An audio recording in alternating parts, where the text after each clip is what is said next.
Hey you guys, Cameron Massey-Turner back with another video for you guys. So today is going to be different. It's going to be story time. So I'm going to give you guys a simple little story about my life, things that's been going on, uh, pretty much maybe some obstacles and how I handled the obstacles, uh, how I'm planning for just the future, just having better goals. I mean, literally, I just decided to wake up one day and make a decision. Instead of me like getting super angry and yelling at people and saying like you just don't understand what's going on. You don't understand what I'm going through. You don't understand anything. Like it doesn't help anything. It doesn't help anything, period. So story time you guys. Uh Today's story is going to be about actual events. What the names have changed, the name of people, well, matter of fact, let's not even do names. Let's not do names because there's so many names out there, whatever. But going into a real story. So, real story that happened is the situation with me and my children's mother, right? Women tend to get angry sometimes. And don't get me wrong, it's a lot of guys that do stuff too that's negative and a lot of let's just be honest, a lot of guys really deserve what they have coming to them. A lot of guys do. They really deserve it. But I remember a time, allegedly, let's say that, allegedly, I guess. Allegedly, it was communication issues going on, right?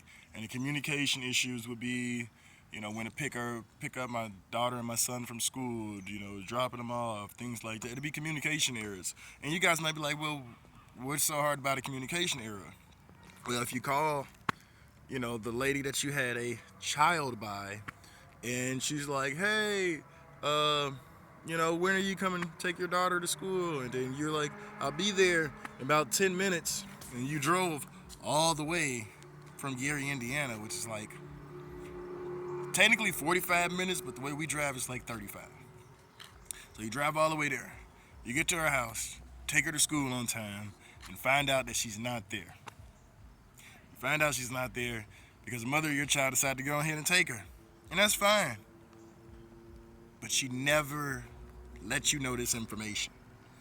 This is information that you just, all right, like the first time you're like, okay, whatever. You talk to them about it. The second time you keep doing it. And then you start noticing like they don't care at all. They don't care, period. Like whatever you saying, you just doing this. That's it. And I'm the type of person that I get frustrated when someone doesn't listen to me and I know what I'm telling them is not negative information, it's about the right. This information is about like really helping people move forward. And that was the biggest thing. Like even though we wasn't together, I explained like co-parenting is us communicating. It doesn't mean like I try to go ruin your dates or you go ruin my dates. Like that's not what co-parenting is. That's a lot of drama. That doesn't need to happen. So just one of those things that really was just like, it makes you angry, it makes you mad.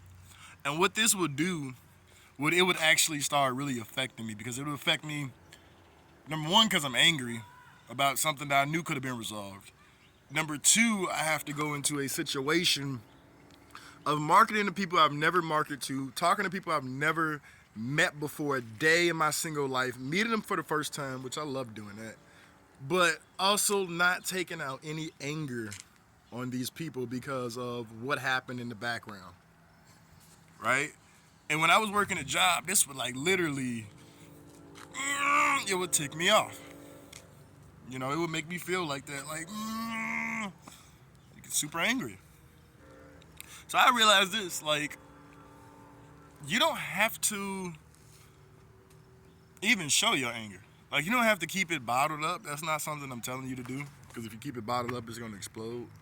But, like, when certain people do things that make you angry, instead of you just going to go do revengeful stuff is like, you blocked me, so I'll come to your house and yell at you. Or I'll I'll screenshot what you say to me, and then I'll put it on social media and things like that. And by the way, just because there's a lot of skeptical people out there, definitely, if anybody have any screenshots with me, just being a negative person, me being a false, fake, phony person, please take your screenshots. Please post them. Please. And the reason why I say this is because I love giving everybody a fair chance. Only time I take down stuff is when people have no proof, period. It's just whatever they saying, whatever they feel like saying. That's just what it is. But back to the story time. So I'm saying that was one of the things that used to tick me off. And the mother of my children realized that. She realized it ticked me off.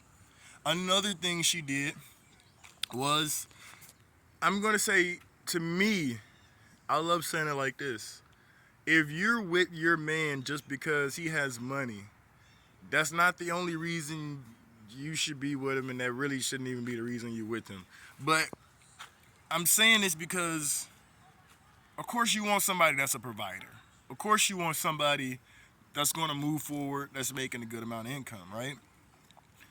But the thing you should never do is when you feel like somebody else is at their lowest, never kick them and say, okay, you're down, I don't need you, or anything like that. Especially whenever that same person, gets to wherever they're going, don't come back. Like, don't come back and be like, I want more money. These are all true stories, by the way, true stories. Don't come back and say you want more money. What is the point? When you left me because obviously if I treated you wrong, right? If that's what you're telling people, I treated you wrong, I'm unruly and disrespectful, or whatever the whole list is, right? If that is the truth, and okay, we get the initial child support. We get that. Like, initially, everyone should get that. Like, if you're not with your girl, child support. To those women that don't do child support, big shout out to y'all. Big shout out to y'all, because there's a lot of women that don't do child support who take care of their kids. Like, I ain't mad at you at all. But I'm saying, once you first break up with somebody and you want to do child support, okay, we understand the initial child support. The initial child support is for you to take care of your kids. That's what it's for. Like, we ain't even going to talk about what the women use it for. It's for taking care of the kids, right? So since it's for taking care of the kids, why would you take that man back to court to try to get more money? Why? Like, I understand a lot of stuff. Like, I understand your kid get older, right? They're getting older, and the money that they're paying or whatever they're paying ain't gonna cut it, right? It ain't gonna cut it. But I really feel like you the mother. I feel like if that money not gonna cut it, like, go work another job. Like, for whatever reason you became single for the reason that it is what it is. But, and I also help some of you guys out, because I know single mothers out there. If your guy definitely did you wrong, and they definitely was just a person that was a piece of shit, and you got kids by him, and you can't really work, you gotta do what you gotta do. But I'm saying this for a bigger fact, like, don't try to have someone on child support and be like, okay, yeah, that's enough money I'm getting right there. Whatever it is, that's enough money I'm getting. But then you see him with a new car, or he buys a new house. I'm ready to take him back because he's making more money. Why? Like, literally, stop trying to use men like it's an NBA contract, because if you don't care about that person, right, when you're not making the money you want to make, please do not care about them people when they touch the money that you want to make. Like, let's not do that. So I learned from two obstacles or two things that can make you mad, because one of the things that's going to make you definitely mad is someone that's just driving you crazy because they want to. It's a pure game to them. Like, they don't look at it as, oh, this is serious. Like, he needs to just take care of his kids, let them pick him up, and You know, he can go and hit about his day, and he doesn't have to worry about calling me or anything like that. So, I mean, that's one of the things. The other things is when they try to attack you financially. Financially is like, dang, that's blowback number two. And then the third thing that I really had to learn was anything could pretty much be interpreted as a threat. Anything. Anything that women say can really be interpreted as a threat. And it don't even have to be true. You could literally go to court and someone could say I threatened them, right? And we can wait for months and months for this court thing, right? I have to take time off from doing what I'm doing to make my money, which means if I can't do a video, if I can't be on the phone with the prospect or whatever, boom, I'm not making money doing that, right? Regardless of how many people sign up when I'm not there, like I'm still not making money because I can be more productive when I'm doing it, right? So they can tell, the courts that you threaten them. And when you go to court, it could be found that you did not threaten it. And all of this time that's wasted, all of this time that happened, you're not getting it back. You're not doing nothing but wasting more and more time. That's all you're doing is wasting time every single day. Every single day, you wasting more time. Not even being constructive, because you may think, oh, I have a great case. I'm finna go in there, I'm finna go win. But in reality, it's taking time from you to become successful. That's what it is, man. Like, it puts a weight on you. I can even help you guys out if you guys work the job, because I was working a job doing this. It's only two things that happen to you when you constantly go back and forth to court. One, either you go to court and you can't get this resolved within a certain amount of time before you guys employers get pissed off. Or your employer can understand what you're going through, but again, if you're not that person that's going to work overtime and do all this stuff, they're going to get pissed off. And then number three, even if you are that person that does overtime, they're still going to get pissed off. And at the end of the day, you just got to understand what you're doing it for. You can't sit there and say, oh, it's not going my way, people are not helping me, nobody cares about me. Like, that never works. You're not going to get any help doing it. The greatest thing I can teach people is definitely from what I learned. The greatest thing that I learned was this. This country was found off of pen and paper. This country was founded off of men that sat down at a table and they constructed rules with pen, paper, paragraphs, dots, periods, exclamation points, indentation marks, right? That's how this country was founded. But when you see a war, you see it's like revenge when it's war. If you go and steal something from me, I go steal something from you. If you kill 10,000 of me, I go kill 15,000 of you. Like that's what people see, and you get it misconstrued that when it's time for you to be in a battle, you can't fight this battle with your hands. You can't fight this battle with your verbal negative words. You can't do that. The reason why is because you may be that person that's capable of doing whatever you want to do to somebody. If you want to beat somebody with a baseball bat, you may be capable of that. You may be capable of shooting somebody. You may be capable of hurting somebody, right? But what happens when they have witnesses or they have other people that's willing to back them and they're purposely writing stuff down on paper? So when it comes dates and times, even if you were the person to be treated wrong, you have no dates, you have no time, which means you have no proof, and you have no evidence. Just like they said, the dumbest person in the world is a person who wants to be their own attorney. That's the dumbest person in the world. It don't matter how smart you is. It's just the fact that it's like you being the only person in the world, and you basically are saying you want to be the president, So every year you have an election knowing you're gonna be the president. That's how they feel. Even though you can say, well, they don't know me yet. I have straight A's. I have this. I have that. It doesn't matter. It doesn't matter because they feel like there's so many other people that's done crimes. And let's not make this wrong. Every second of the day, every minute of the day, it's a crime happening. There's people that think like that, like, oh, I'm so intelligent, I'm so smart, I'm so squeaky clean, like, they'll never catch me. And they just add it to the case file. Add it to the fake case file. And one thing about the government I want to teach you guys, in case you don't know, they don't play fair. You may think you are going to win a case. All the government has to do literally is sit down and write paper. Write on paper. Write paragraphs. Write indentation marks. Write dates. Write times.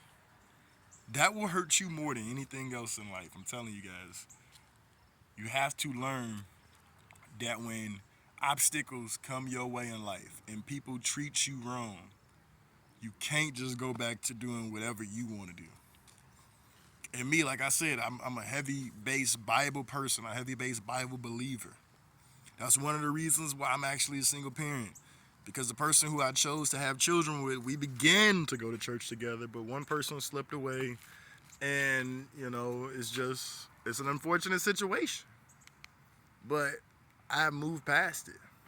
I've gotten better outlooks on life, and I've learned from so many years ago just how if you get mad, even when someone did you wrong, because I'm not sitting here saying, oh, I'm squeaky clean perfect, but I'm saying it was my first time learning how to deal with different situations coming from somebody who never had my real father was not there. My stepfather was trying to be the best that he can be. We eventually got on a common ground path, but the father that I never had, I always wanted to be. And becoming that father and actually doing that for your kids, and then you have somebody that's trying to take it away from you because they think it's a game, or they feel like it's in their best interest to do it, then it'll drive you crazy, especially if you're that parent like I was that used to work a job where you're working more than 40 some hours a week. I'm talking about 50 or 60 hours a week. And you're literally doing things on your own to get from point A to point B. So I really took a lot of, how can I say it? I really took a lot of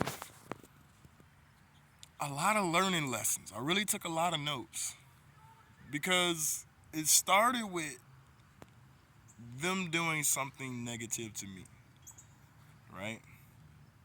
But it began to build off of when I would get mad and I would be like, hey, you're not gonna do that. That's not true. You're freaking lying. When you go do whatever you go do, right? You don't even have to physically touch this person. When you go do whatever you do, when I say you're talking about it, if you call the police, just trying to get documentation about it, it's gonna frustrate you. It's gonna piss you off. Because all you want to be is a parent. You're not going there saying, hey, I want to kick down the door. I want to be with you. I want to know. You're not saying that at all. You're just saying, hey, I want to be a father. I am a father. I pay child support.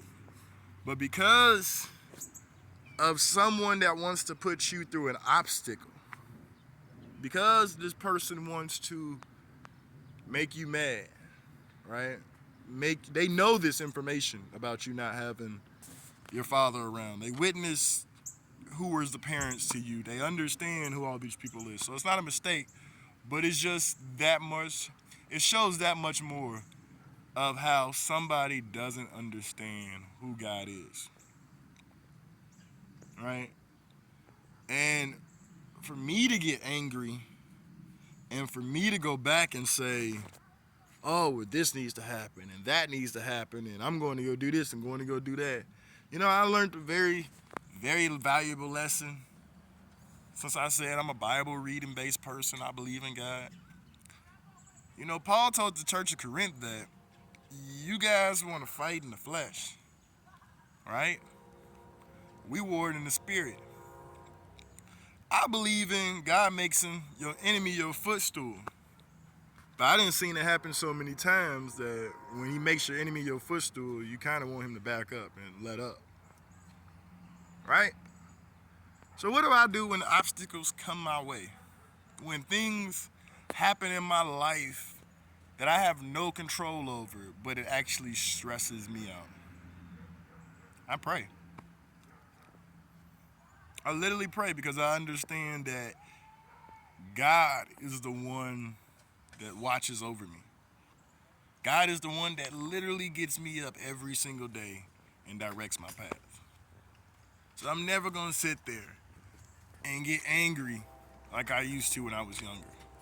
And I came to figure out the reason why I used to get so angry was because I felt like nobody was in my corner. I felt like I had no one to back me up. Until I started understanding by talking to my pastor one day. His name is Pastor Gaston. Would say his first name, but I don't say his first name. I've been calling him Pastor for so long. I've been knowing him since I was a little kid. But he was like a father to me. He gave me some information. He just let me know that when I came to him about situations that was going on with me and the mother of my children, I was like, well, did I do this? Did I do that? Did I do this? Should I have to do this and do that? And the conversation kind of ended with, it's good that you didn't go ahead and marry this person and you're going through what you're going through. Because if you married them, you'd be married and going through what you're going through. You'd be ready for your first divorce. And when he said that, I was like, you're right. You're right. Like, I feel like there was no one in my corner to help me. I feel like no matter what I kept doing to get ahead and to move forward, I kept feeling like I was getting pulled back. Just no matter what you do, it just pulls you back. But honestly realizing and understanding that I don't have to fight in the flesh, I fight in the spirit. I don't sit up there, I don't use my fists. I'm not finna hurt you or do anything like that. I'm not going to blow your phone up. I'm not going to call the police. None of that. Because all it does is stresses you out. I'm going to do what God will want me to do. I'm going to be very intelligent with the brain that he gave me. I'm not going to do something and just flash out. Because what's the number one thing I've always learned when I tell people, oh, I want to do this and I want to do that? You know what they always say? They never talk about my pride. Never talk about you angry because of what the situation is. What they talk about is the kids. That's what they talk about. You just hurting the kids. I'm going to do this, I'm going to do that. Then what the kids going to do? Man, I'm trying to... What the kids going to do? And I'm literally telling you guys, that's the best part of being a parent. Like, really understanding that you're going to go through obstacles. You're going to go through life situations and circumstances. Especially with women. It's going to happen. And don't get me wrong. A lot of women go through the shit too. Because a lot of men just do shit they don't fucking need to do. That's right, I said it. A lot of men just do shit you don't fucking need to do. Like, you don't need multiple women. That's some dumbass shit I ever heard of. You don't need 12 different versions. For what? You can't even handle one. See? So you guys know I ain't the person that just sitting up there, oh, I want to talk about story time. I want to be one-sided. Like, no. There's a lot of men that's fucked up too. In this situation of us just every single day believing that our best soulmate has money all the time. We go on vacations all the time. And when you mention what is a problem that you guys have together, they can't name one. That's not true. That's why people can't stick together. They don't care about sticking together. You wanna know why? Because everybody feels like they're out for themselves. If you out for yourself, there's nobody there to help you. If you're in the corner for yourself, you're not thinking about helping nobody. That's why I got very close to God. I stay very close to God. Like waking up and praying, reading the Bible, going through scriptures, understanding. There's a lot of wisdom in there But I just chose years ago when I was being young and dumb. I said, hey, it doesn't matter. I said, those stories, they're not real. Until you really get it together, until you really go through some stuff, until you really start understanding that the stories in the Bible is real. No matter what you guys say, that's right. You can have me on. The stories in the Bible is real. Heaven is real. Hell is real. And if you want a hint of how all this stuff is real, just look at the evil stuff in today. Just even women just playing with a relationship. I'm seeing people go live and say they're mad because they can't play with a man. They don't want their man to know their worth. If you start looking at all this stuff that women say or stuff that men say to put each other down, none of this stuff comes from God. All of this stuff comes from the devil. But a lot of you guys can't even admit that it comes from the devil. You're too busy doing devil worship and stuff with the songs you play, the music you listen to, and the women that you want to sleep with while drinking the alcohol you drink and doing the drugs that you do. You're more addicted to that than sitting down doing something positive with your life. And when someone tells you to do something positive, use the words, it's lame. He's a goofy. I'm just saying, these are coming from the same people who can't even do their own tax returns. They have no desire in doing their own tax returns. But they believe they're going to heaven.